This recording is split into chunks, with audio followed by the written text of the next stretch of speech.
I'm going to be talking about my experience to date using Mirtazapine, which is an antidepressant that I'm using as also a sleep aid and to help with my anxiety and depersonalization. So since my last video, I spoke about my depersonalization and depression without the use of any prescription drugs, but now I've decided to go and try the route of talk therapy and the use of prescription drugs. So with mirtazapine, it is fast acting, so it's like a little tab or it's a pill that you allow to dissolve in your mouth, and within 30 minutes it helps you to fall asleep. Like with depersonalization, you're already kind of a zombie, and with the use of mirtazapine, I feel at nighttime at least I'm a bit more of a zombie. So I take it and immediately 30 minutes later I'm groggy, can't remember anything, but I wake up the next morning not feeling tired.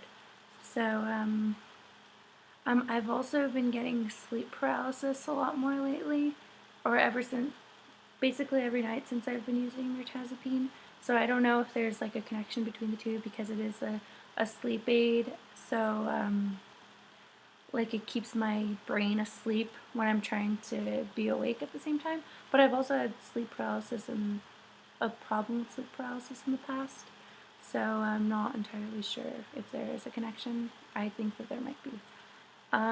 Let's see what else. So in terms of my depersonalization and my depression,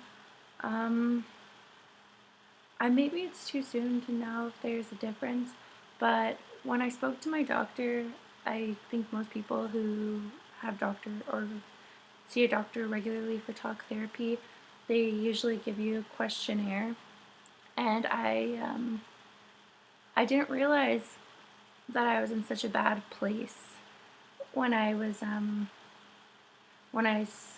filled out that questionnaire. So I just honestly filled it out, every single thing, and just handed it to my doctor. And I've seen him in the past,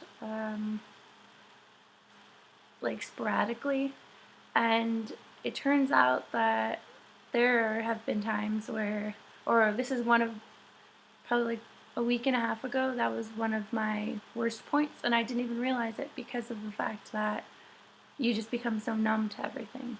So I can honestly say that a week and a half ago, I was at a different point than I am today. So I guess that's where I'm at right now. Yeah, one more thing that I would like to say is that since my last video speaking about depersonalization, I listed my email address to a person who left a comment, and I've been getting a bunch of emails from people, and I'd like to say that I'm very sorry that I haven't been responding to them. I know that if I was in that position trying to reach out to someone with depersonalization, because I'm in a really dark place, because sometimes depersonalization brings you to that, it would be hard. And it's not for lack of caring or ignoring. I just don't check my email as often as I should, especially if I'm going to list my email address for someone to message me.